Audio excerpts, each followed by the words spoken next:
మీ business ఏదైనా మీ ఊర్లో promotion చేయాలంటే అది సుమన్ టీవీతోనే సాధ్యం. ఇప్పుడే సంప్రదించండి.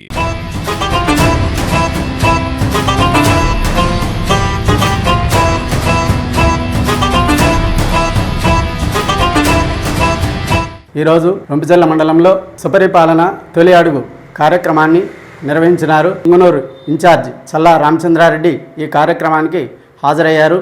ఈ సందర్భంగా ఆ కార్యక్రమంలో పాల్గొనేదానికి వచ్చినటువంటి ఆయన్ను ఎంపీటీసీ సహదేవ, అక్కడ ఉన్నటువంటి కార్యకర్తలు, టీడీపీ నాయకులు, ఆయన అభిమానులు పెద్ద ఎత్తున టపాకాయలు పేలుస్తూ మంగళహారతులు ఇస్తూ గజమాలలు వేస్తూ కోలాటాల మధ్య ఆయన గ్రామానికి ఆహ్వానించినారు. ప్రతి ఇంటిలోనూ ఆయన్ను ఆహ్వానించి ఆయనకు మహిళలు మంగళహారతులు పెట్టారు. అక్కడ ఉన్నటువంటి మహిళలందరూ కూడా ఆయన చేసినటువంటి పరిపాలనకు సంతోషించి ఆయనకు పాలాభిషేకం చేసినారు. ఈ కార్యక్రమం అక్కడ ఎలా జరిగింది విషయాలన్నీ కూడా తెలుసుకుందాం రండి.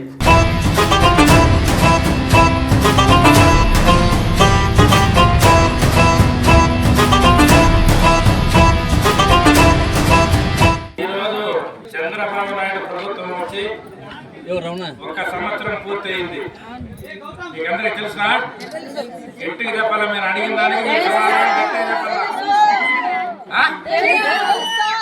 చూస్తా ఉన్నాడు అక్కడ ఒకటి ఆయన లైవ్ లో చూస్తా ఉంటారు. మీరు ఖచ్చితంగా మీ మనస్ఫూర్తిగా మీరు సమాధానం చెప్పాలా.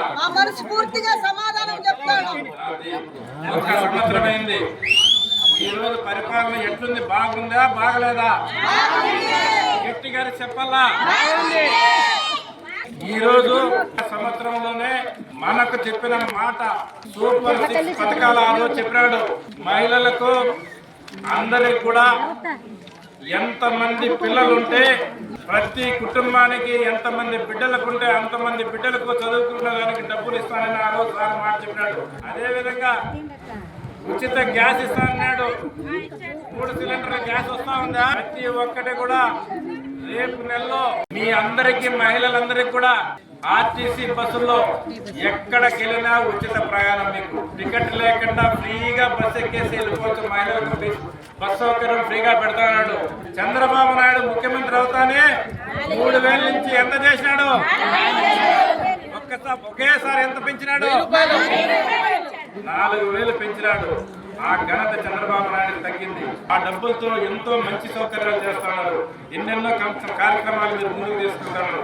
అటువంటి ముఖ్యమంత్రిని మనం ఎప్పుడూ మరవకూడదు.